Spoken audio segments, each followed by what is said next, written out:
Hi guys, ako si Snap at tara samahan niyo akong gumawa ng digital art.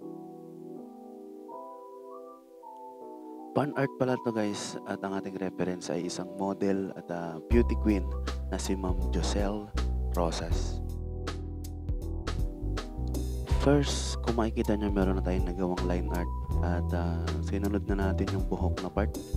Ang gamit ko nga palang app dito guys ay Medibang Paint at ang brush na gamit ko ay Fill Brush. Di ako professional digital artist guys at ngayon ko lang nagamit ng Medibang Paint. Dati kasi ang gamit ko ay Ipis Paint, no? So si Ma'am Joselle lang napili kong reference kasi sobrang na-amaze lang ako sa ganda niya. Nung napanood ko kasi yung video niya na dumaan lang sa newsfeed ko, naisip ko na i-drawing siya kasi very Pilipina yung atake niya, no? Yung skin tone niya, yung aura niya talaga mismo, sobrang very Pilipina. So kaya ayun, ginuhit ko agad. So balik tayo sa drawing. Kung makikita nyo, naglagay na ako ng base color. Then sinunod ko na agad yung first layer ng skin tone. From light to dark tayo guys. So sinundan ko lang yung shade ng skin tone ng ating reference.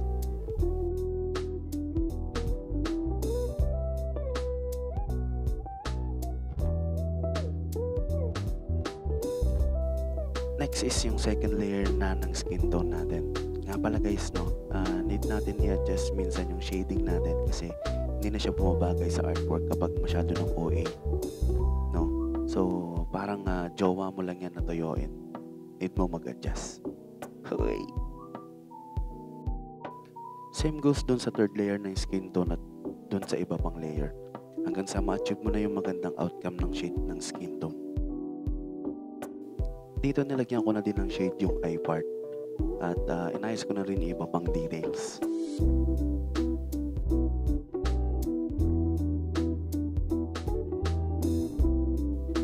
Next is yung sa lip part naman. So same lang din ang process at medyo tricky lang siya kasi kailangan mong humanap ng perfect shade ng lips para bumagay siya dun sa reference, no? Minsan kasi hindi nagiging maganda yung outcome kapag masyado mong nilayo yung color ng lips. So dito naman kung makikita nyo, gumamit ako ng eraser soft. Sa ganitong paraan aalisin natin yung mga hard edges ng skin tone natin para maging smooth tignan. Last is yung highlight ng buhok natin, no?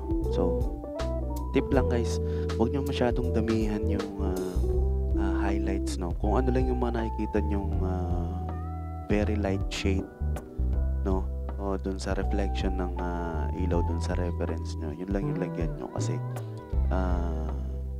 mas mastig siya tignan, no? Huwag nyo masyadong damihan para wala lang, masastig lang siya tignan. Then syempre dito yung iba pang details ng reference natin, no?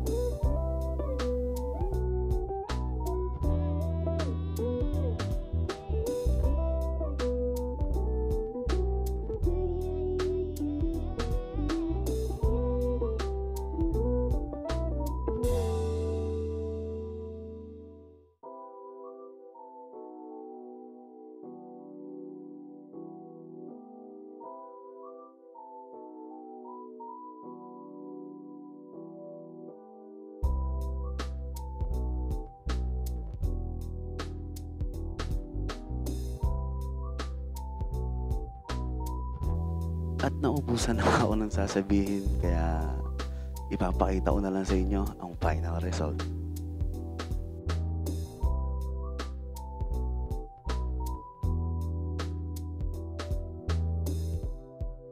And thanks for watching guys. Follow for more.